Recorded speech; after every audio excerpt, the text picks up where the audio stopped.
Assalamualaikum warahmatullahi wabarakatuh. Perkenalkan, nama saya Muhammad Iqbal Rapsanjani. Saya adalah mahasiswa PPK Daljab Angkatan 3 dari Universitas Sadata Dharma. Dan di sini saya akan memperkenalkan diri sebagai syarat ujian kinerja dari video praktek pembelajaran sebagai tahap akhir. Dan ini saya akan perlihatkan buktinya. Terima kasih. Assalamualaikum warahmatullahi wabarakatuh.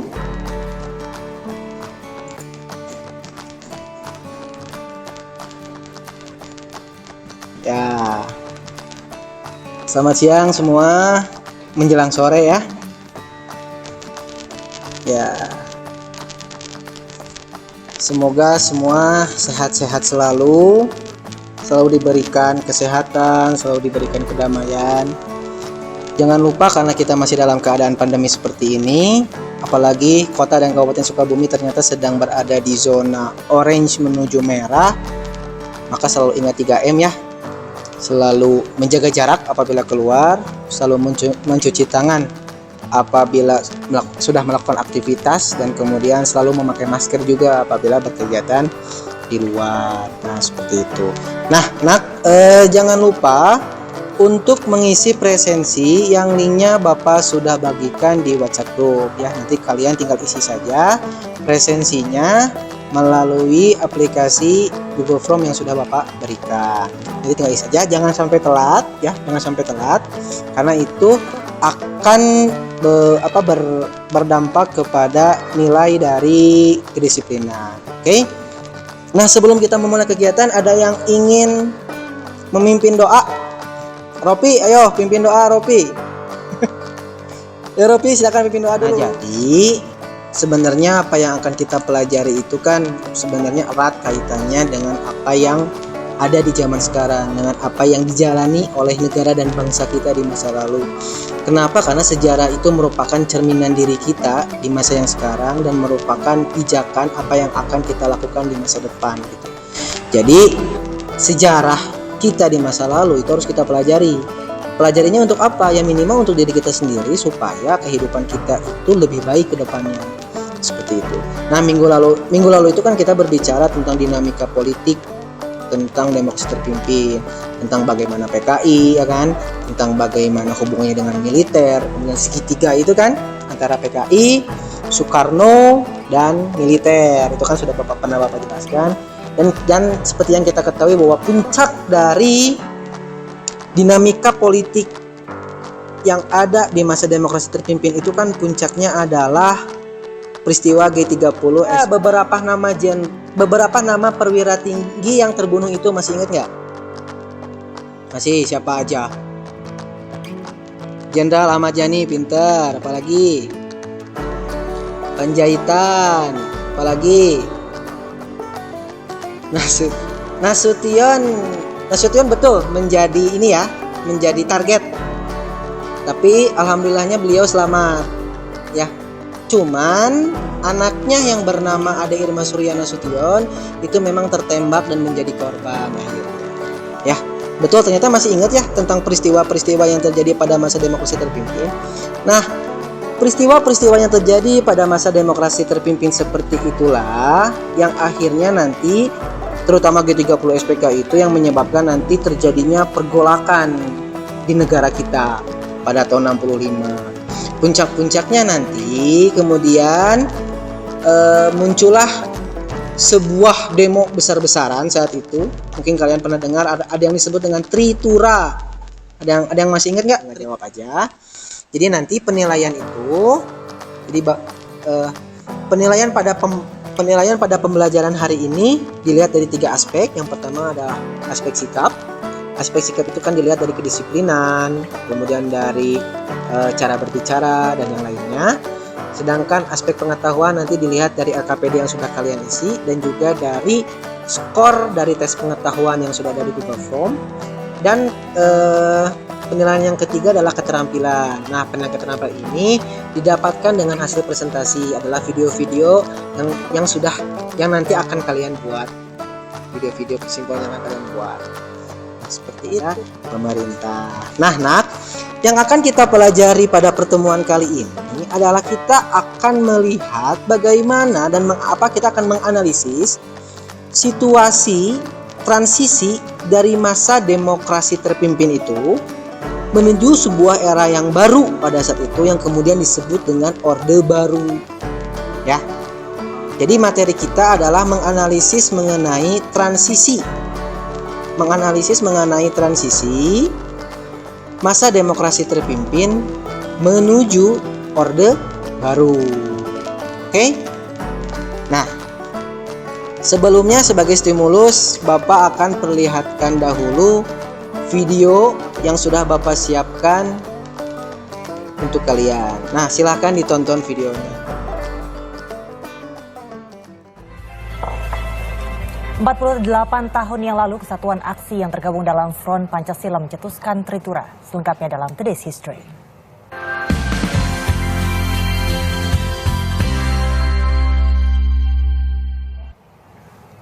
Januari 1966, Tri Tuntutan Rakyat atau Tritura diserukan para mahasiswa yang tergabung dalam Front Pancasila kepada pemerintah. Tritura berisi pembubaran PKI beserta ormas-ormasnya, perombakan kabinet Dwikora, serta turunkan harga sembako. Tuntutan ini datang karena kondisi ekonomi maupun politik Indonesia yang semakin sulit dan ketidakpercayaan masyarakat kepada pemerintah. Rentetan demonstrasi yang menyuarakan Tritura pun akhirnya mempelopori keluar Presiden Soekarno yang memerintahkan Panglima Angkatan Darat untuk memulihkan keamanan. Dan kalau misalnya mengingat dengan kejadian ini, memang pada saat itu Kesatuan Aksi Mahasiswa Indonesia atau kami gitu ya, memang menyuarakan hal ini. Dan kalau dipikir-pikir sebenarnya suara rakyat itu kuat sekali ya. People power. People power. Dari tahun ke tahun, dari era ke era, dari negara ke negara, semuanya ini pasti bisa menggerakkan sesuatu. Dan salah satunya lagi adalah pada saat itu aksi Tritura itu dimulai oleh aksinya Kolonel Sarwo Edi Wibowo beserta staf yang memimpin ya gerakan pada saat itu, sehingga dikeluarkannya surat perintah 11 Maret gitu ya. 2 tahun yang lalu, Presiden pertama Indonesia Insinyur Soekarno mengeluarkan surat perintah 11 Maret. Selengkapnya dalam Today's History.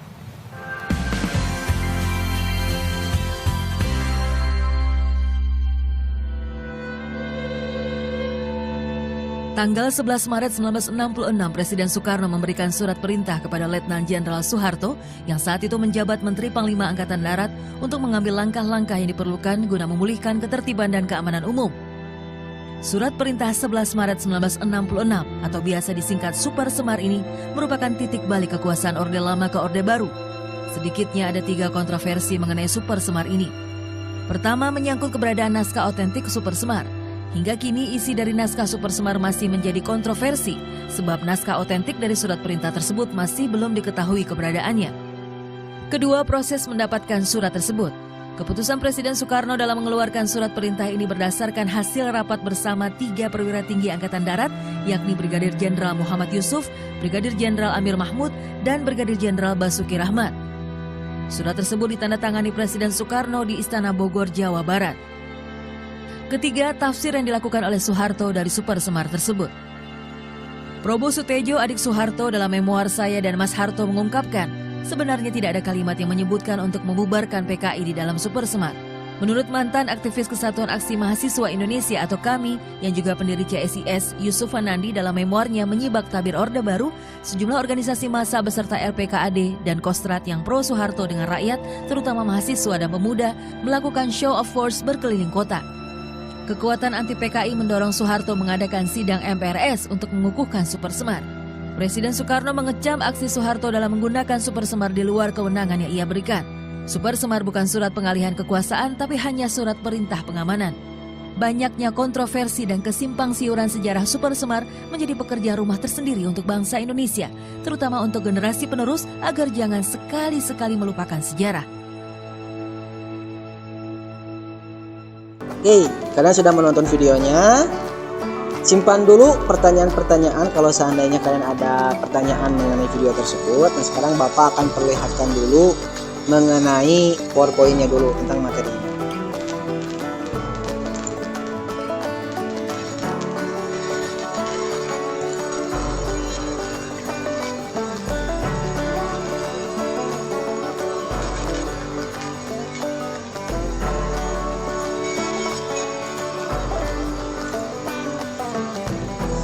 Muncul nggak?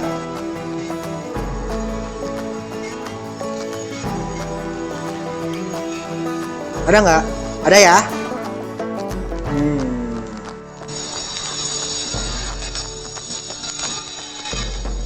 Apa itu? Judulnya apa?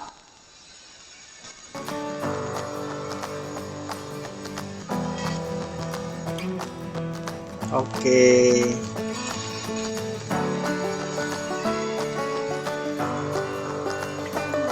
Oke, pintar ya.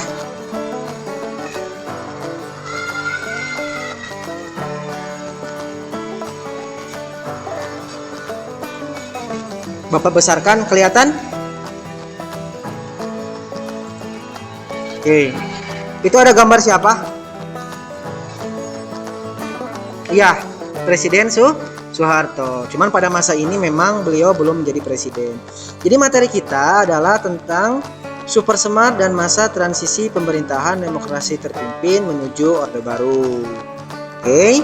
Nah, tujuan pembelajaran kita hari ini adalah melalui model pembelajaran Discovery Learning, peserta didik dapat menguraikan hasil analisis tentang Super Semar dan masa transisi pemerintahan demokrasi terpimpin menuju Orde Baru, serta dapat menyajikan dan mengkomunikasikan data analisis perkembangan kehidupan politik dan ekonomi bangsa Indonesia dengan mengembangkan nilai karakter berpikir kritis, kreatif, kemandirian, kerjasama, gotong royong, dan kejujuran. Oke. Berikutnya ada sumber belajar di situ. Nah, sumber belajarnya adalah kalian bisa lihat teks pelajaran sejarah Indonesia kelas 12. Di situ Bapak udah berikan tautannya juga. Kemudian artikel nih, ini bisa dilihat, kalian bisa lihat. Artikelnya ada di Historia, ada di Tirto ID, ada di komunitashistoria.com, dan kemudian ada di sejarah.nusantara.anri.go.id. Nah, ini kalian ketika kalian mengetik atau ketika kalian mengklik tautan ini, kalian tinggal klikkan saja kata-kata kunci yang berkaitan dengan materi yang akan kita bahas. Nanti muncul muncul banyak artikel-artikel yang membahas tentang materi itu. Seperti itu. Oke. Berikutnya.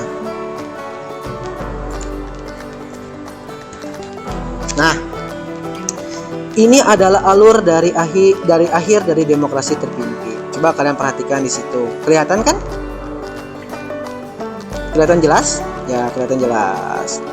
14 Oktober 65, Soeharto katanya di tulisannya diangkat sebagai menteri atau panglima angkatan darat. Kemudian 2 hari kemudian pembukuan PKI dan ormasnya. Kemudian yang ketiga, pembersihan personel sipil atau militer dari PKI katanya. Kemudian 25 Oktober ada pembentukan kami, 12 Januari 66 ada Tritura, 14 Februari 66 ada Mahmilub. Ada yang tahu Mahmilub itu apa? Mungkin pernah mendengar Mahmilub itu apa? Ada nggak yang pernah mendengar Mahmilub? Apa itu Mahmilub? Ada yang mengenal Mahmilub?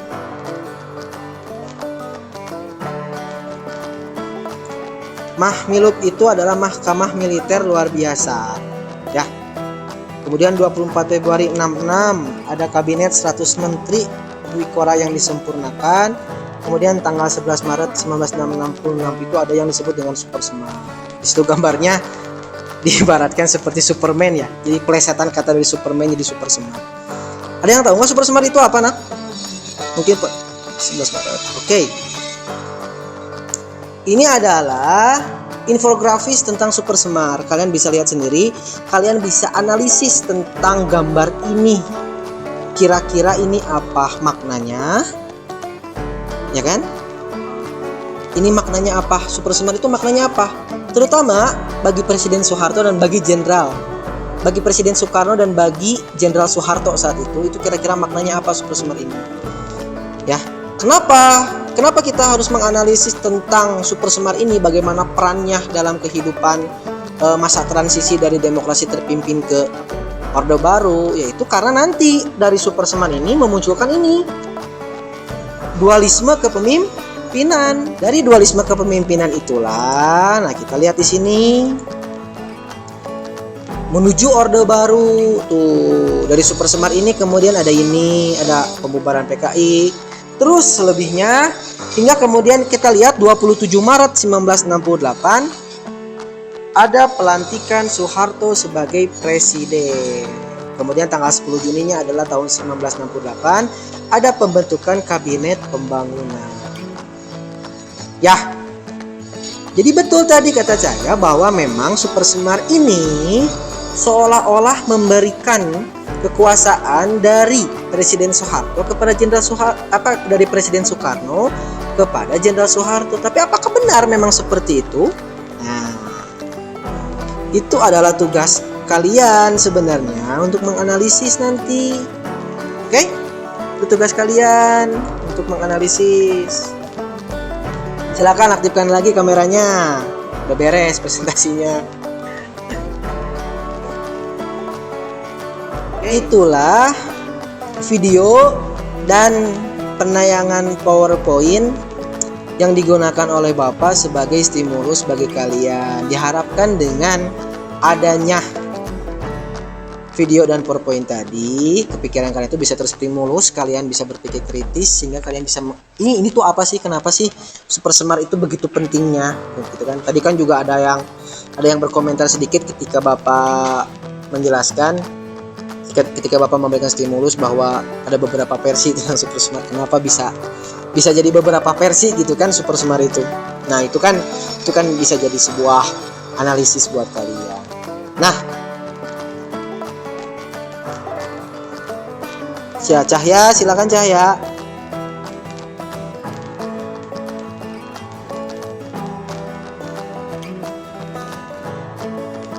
Zaman Presiden Soeharto, berarti Orde Baru ya? Oke.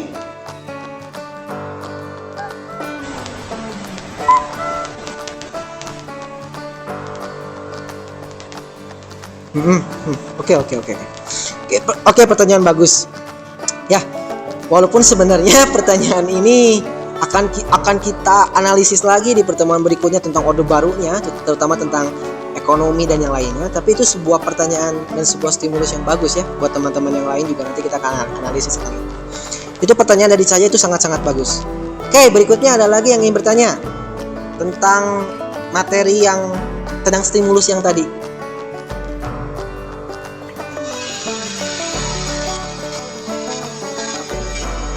Oke, boleh tanyakan?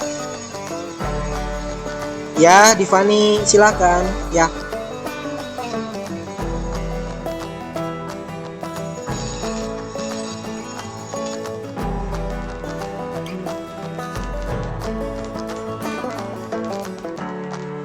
Oke, kenapa di zaman Soeharto itu ada korupsi, kolusi, dan nepotisme? Oke, zaman Presiden Soeharto maksudnya.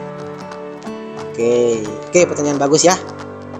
Walaupun tetap ya pertanyaannya sebenarnya kan itu buat minggu depan, tapi nggak apa-apa. Oke, pertanyaan bagus. Itu bagus banget. Oke, yang laki-laki silakan.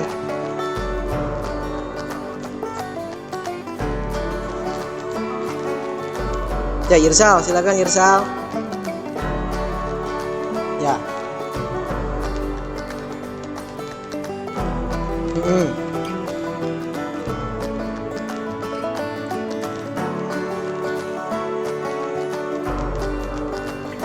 Oke, intinya adalah kenapa seolah-olah terlihat tidak berdaya, dalam artian seolah-olah tidak mempunyai kekuatan politik lagi ya. Kemudian ya disimbolkan dengan Super Semar itu mungkin ya. Nah, oke. Pertanyaan bagus dari Irsal. Ada lagi yang ingin bertanya? Harus bertanya. Karena banyak pertanyaan di situ terkait dengan materi. Nah, pertanyaan-pertanyaan itu akan kita coba diskusikan melalui diskusi kelompok dengan media WhatsApp group. Jadi nanti di WhatsApp group itu kalian dan Bapak dan saya itu akan berdiskusi mengenai pertanyaan-pertanyaan yang sudah kalian lontarkan mengenai materi masa transisi dari demokrasi terpimpin menuju Orde Baru. ya. Jadi nanti di WhatsApp grup itu kita akan sangat-sangat berdiskusi ya, kemudian saling melontarkan pendapat, saling melontarkan argumen ya, sehingga nanti kemudian kita bisa mengambil kesimpulan dari apa yang materi yang sudah kita pelajari, dan juga kita bisa merefleksikan apa yang sudah dipelajari di masa lalu itu untuk kehidupan kita di masa sekarang, seperti itu ya. Nah, jangan lupa LKPD-nya yang sudah Bapak share di Google Form itu dikerjakan. Kenapa? Karena di Google Form itu nanti kalian harus mengisi mengenai isi dari diskusi kelompok tersebut. Jadi kalian isi diskusi kelompoknya, selain isi tentang diskusi kelompok itu seperti apa, kemudian kesimpulannya itu seperti apa ya. Oke, kalau tidak ada tanyakan lagi, silahkan kalian gabung di WhatsApp group dan kita akan berdiskusi di sana. Oke, sampai ketemu di WhatsApp group.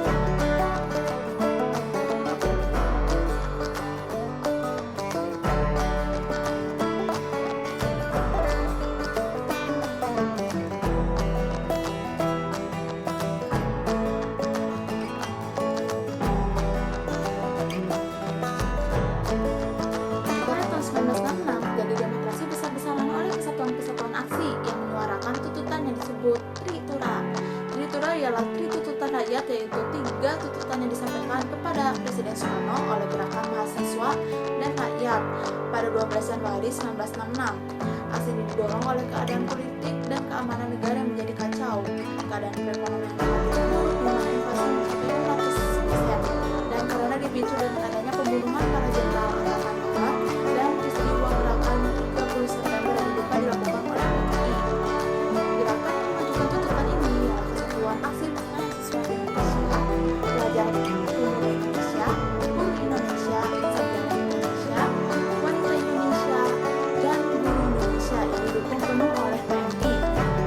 Gerakan mahasiswa dan rakyat menuntut 3 hal, yaitu saling satu perubahan PKI beserta pas-pasnya, 2 perombakan kabinet utama, yang ketiga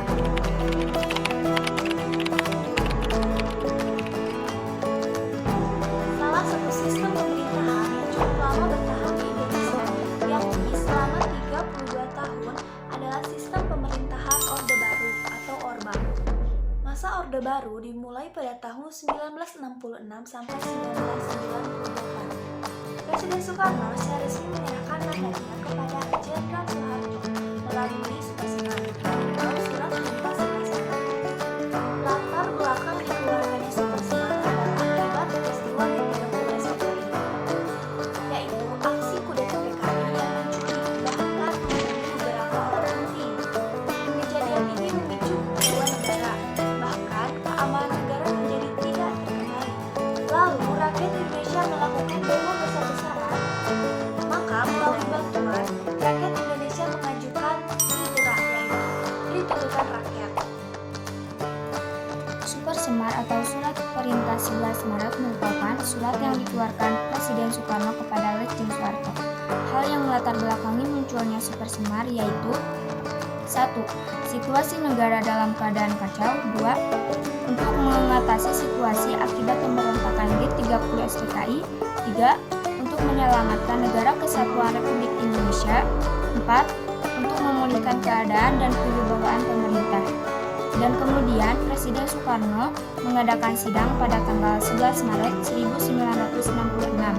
Sidang tersebut berisi tentang pembubaran dan pemusnahan PKI. Selanjutnya hal yang terjadi adalah perbedaan pendapat antara Presiden Soekarno dan Letjen Soeharto mengenai penyelesaian dalam krisis yang terjadi. Selain itu, masyarakat meminta agar dibubarkannya PKI. Kemudian Soeharto membubarkan PKI asalkan diberi kebebasan oleh Presiden dalam melakukannya. Pendapat Soeharto langsung disampaikan kepada Presiden melalui 3 perwira tinggi TNI. Kemudian dibuatlah konsep Surat Perintah Soeharto, dan surat perintah itulah yang kita kenal sebagai Supersemar atau Surat Perintah 11 Maret.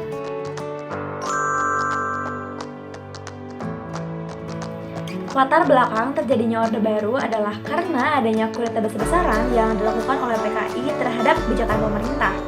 Peristiwa penculikan, penyiksaan, dan pembunuhan terhadap jenderal-jenderal TNI dan beberapa orang penting membuat tingkat keamanan negara Indonesia menjadi tidak stabil. Kekuasaan presiden pun menjadi melemah. Demo besar-besaran juga dilakukan oleh rakyat Indonesia agar PKI dibubarkan. Pada masa itu, terdapat 3 tuntutan rakyat yang diajukan, yaitu bubarkan PKI, bersihkan kabinet dari unsur PKI, dan yang terakhir turunkan harga sembako. Presiden Soekarno menanggapi itu dengan melakukan reshuffle kabinet Bikora. Namun, reshuffle tersebut dianggap mengecewakan karena masih ada unsur komunis dalamnya. Akhirnya, pada tanggal 11 Maret 1966, Soekarno menandatangani surat penunjukan Soeharto sebagai Presiden RI menggantikan dirinya saat itu. Lalu, secara resmi, Soeharto diangkat sebagai Presiden RI kedua pada tanggal 22 Februari 1966. Tahun 1966 menjadi tahun dualisme kepemimpinan antara Soekarno dan pengemban Super Semar Soeharto.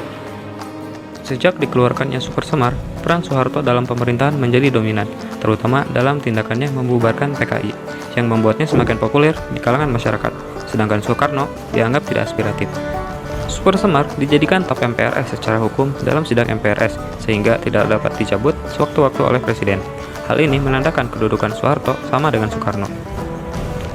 Pada tanggal 22 Juni 1966, Soekarno menyampaikan pidato Nawaksara, tetapi tidak menyinggung tentang G30 SPKI, sehingga tidak memuaskan anggota MPRS. Selanjutnya, pimpinan MPRS menyatakan bahwa Presiden telah alpa dalam memenuhi ketentuan konstitusional.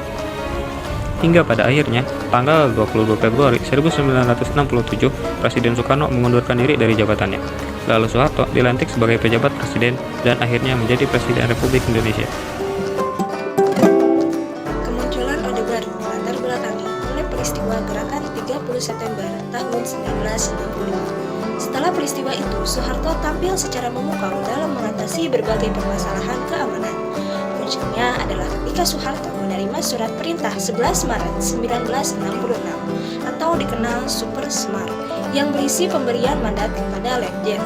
Ada beberapa faktor yang melatar belakangi lahirnya Super Semar, di antaranya 1. Situasi negara secara umum dalam keadaan kacau dan genting. 2.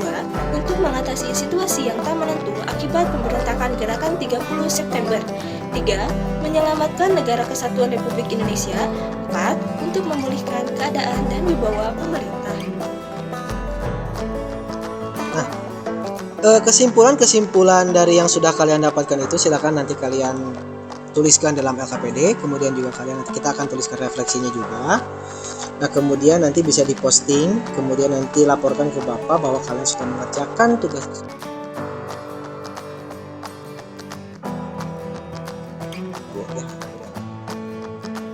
Kesimpulan-kesimpulan yang sudah kalian utarakan di dalam video tersebut itu semuanya sudah sangat-sangat baik dan memang sudah sangat menyeluruh.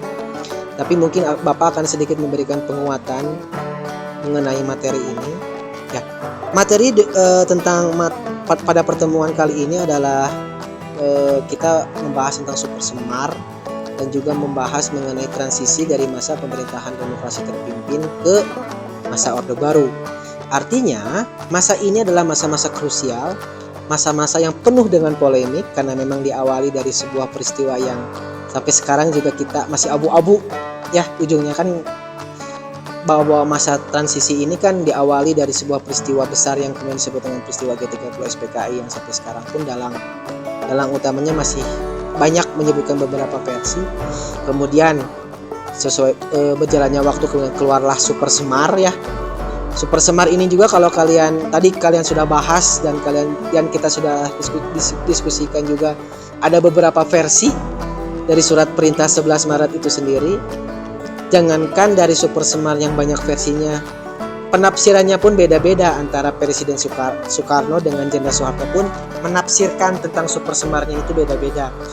Presiden Soekarno menganggap bahwa memberikan Super Semar itu artinya adalah memberikan perintah kepada Jenderal Soeharto untuk menertibkan keamanan karena memang saat itu keamanan dan ketertiban di wilayah Indonesia sedang berjalan tidak baik karena akibat dari peristiwa G30 SPKI itu tersebut. Kemudian, sedangkan dari Jenderal Soekarno itu sendiri, Super Semar yang diberikan kepada beliau itu dianggap sebagai pemberian kekuasaan, ya, sehingga wajar ketika Jenderal Soeharto mendapatkan Super Semar itu, langkah pertama yang dilakukan oleh Jenderal Soeharto adalah membubarkan PKI gitu. Karena kan menurut Jenderal Soeharto kan isi dari teritorial yang pertama itu kan bubarkan PKI. Makanya untuk menertibkan keamanan dan ketertiban, maka hal yang pertama yang dilakukan adalah membubarkan PKI. Tapi kan tadi kan kata Ropi juga bahwa asasnya Soekarno itu kan Nasakom ya, nasionalis, agama, komunis, dan PKI adalah satu-satunya partai komunis yang ada di Indonesia saat itu. Dan saat itu PKI dibubarkan oleh Jenderal Soeharto. Maka kan tidak ada yang namanya, maka timbullah apa yang disebut dengan dualisme kepemimpinan. Jadi seolah-olah ada Presiden Soekarno yang memang jabatannya secara konstitusional itu menjabat sebagai presiden, ya, sebagai kekuasaan eksekutif tertinggi gitu kan. Nah, di satu sisi ada Jenderal Soeharto yang merasa dirinya diberikan kekuasaan dengan adanya Super Semar itu sendiri. Apalagi Super Semar itu kemudian dijadikan ketetapan MPRS. Artinya ketika Super Semar itu dijadikan ketetapan MPRS, maka Super Semar itu tidak bisa dicabut lagi oleh presiden. Karena yang namanya TAP MPRS itu, ketetapan MPRS itu nggak bisa dicabut oleh presiden. Nah, artinya itu tadi. Kemudian kalau tadi ada pertanyaan kenapa sih kemudian Presiden Soekarno itu kemudian merasa dirinya pasrah ya, tidak berdaya. Itu karena tadi itu Super Semarnya dijadikan TAP MPRS. Super Semarnya dijadikan TAP MPRS sehingga tidak bisa dicabut lagi oleh Presiden Soekarno. Sedangkan Jenderal Soeharto berada di atas angin secara politik yang kemudian bisa melakukan kebijakan-kebijakan yang seharusnya itu dilakukan oleh presiden gitu. Ya, seperti itu. Jadi memang materi kita itu banyak polemiknya, ya, dan tergantung sudut pandang. Dan ini adalah uniknya sejarah ya. Uniknya sejarah adalah kita belajar tentang sudut pandang, belajar mempelajari bagaimana kita memandang sebuah peristiwa, memandang sebuah pendapat, memandang sebuah argumentasi. Banyak sumber-sumber yang mengatakan bahwa ini adalah kudeta, ini adalah bukan kudeta, kan gitu. Banyak sekali sumber-sumber yang mengatakan seperti itu. Bahkan kalian tadi banyak sekali antara kalian yang berpendapat bahwa ini kudeta, ini bukan. Bahkan peristiwa G30 SPKI-nya pun kan kita bahas juga di diskusi itu, karena memang berbicara tentang transisi dari demokrasi terpimpin ke Orde Baru itu kita tidak akan bisa lepas dari sebuah peristiwa G30 SPKI tersebut. Ya, nah seperti itu. Ya, oke. Refleksi kita memang betul bahwa materi ini banyak sekali dapat kita ambil pelajarannya ya, dapat kita refleksikan gitu. Bahwa memang sejarah bangsa yang besar itu memang tidak akan pernah lepas dari yang namanya polemik. Sejarah itu tidak akan pernah lepas dari namanya polemik. Dan betul bahwa segala sesuatunya itu kita memang harus melihat dari sudut pandang yang berbeda. Termasuk masa transisi dari demokrasi terpimpin ke Orde Baru ini. Bahwa sejarah bisa dilihat dari sudut pandang yang berbeda dan sumbernya juga terpercaya dan yang lainnya, maka itu sah-sah saja. Tetapi bukan untuk dijadikan perdebatan yang kemudian memecah keutuhan bangsa gitu kan. Bahwa sebuah perbedaan pendapat tentang peristiwa di masa lalu itu harus diamini oleh banyak pihak, harus diamini oleh kita semua, dan kita harus percaya bahwa peristiwa yang buruk terjadi di masa lalu itu jangan pernah terjadi lagi di masa sekarang dan di masa yang akan datang. Oke? Nah, itu. Ya, itu adalah pelajaran tentang refleksi kita mengenai materi pembelajaran di hari ini. Ini adalah pembelajaran kita di hari ini. Semoga apa yang sudah kita pelajari hari ini bermanfaat, berguna bagi bangsa dan negara, berguna bagi generasi kita di masa depan, dan semoga ini menjadi sebuah jejak sejarah yang tidak akan terlupakan, akan selalu diingat oleh semua insan bangsa Indonesia, tetapi harus dijadikan pelajaran supaya kehidupan berbangsa dan bernegara kita itu menjadi lebih baik. Oke, kalau tidak tanyakan lagi, silahkan berdoa dulu ya.